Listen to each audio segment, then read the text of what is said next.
Forever. Forever.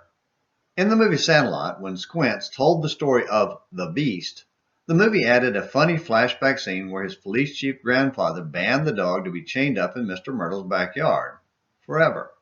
If you've never seen the movie Sandlot, it's a classic story about boys trying to grow up. Of course, for 12-year-old boys, a long, hot summer day would seem like forever, so they had no idea how long the dog had been back there. All they really knew was that they were too afraid of it to go after all the baseballs lost over the fence forever. Even for adults, the concept of forever is hard to grasp because we are so limited by time, space, and our own mortality. Perhaps that's why we spend so much time and pour so much energy into building temporary monuments to ourselves here on earth instead of one that lasts forever. Everlasting life with Jesus, the everlasting King. We've been looking at God's promise to establish the lineage and throne of David in 2 Samuel 7, verses 12 through 16. Yesterday we noted the special father-son relationship between God and David's son as God said, I will be a father to him, and he will be a son to me, verse 14.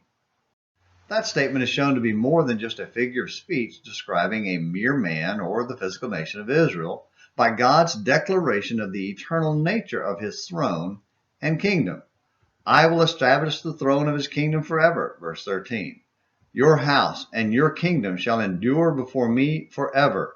Your throne shall be established forever, verse 16. Though he was educated and informed enough to recognize the power of that promise in the light of his connection to God and having observed the kingdoms around Israel and the failure of Saul's line, it's unlikely David fully understood what was meant by that phrase.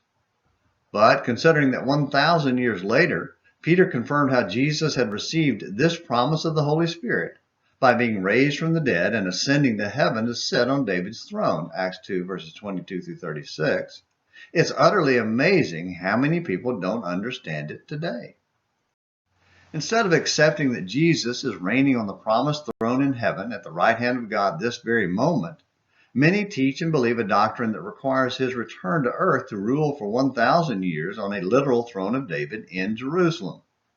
Folks, the doctrine of premillennialism teaches that Jesus failed in his first attempt to fulfill this promise.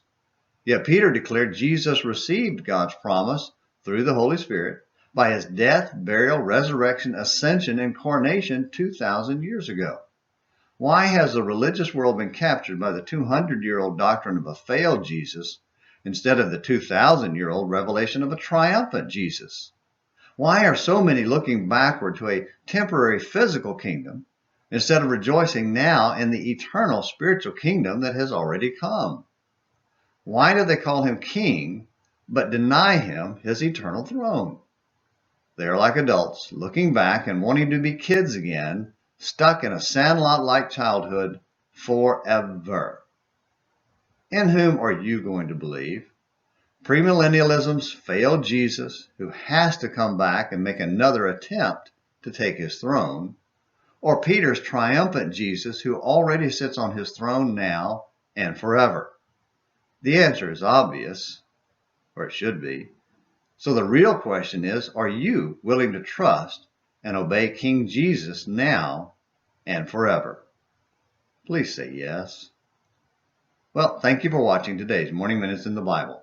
Until tomorrow, this is James McClenny hoping you have a great day.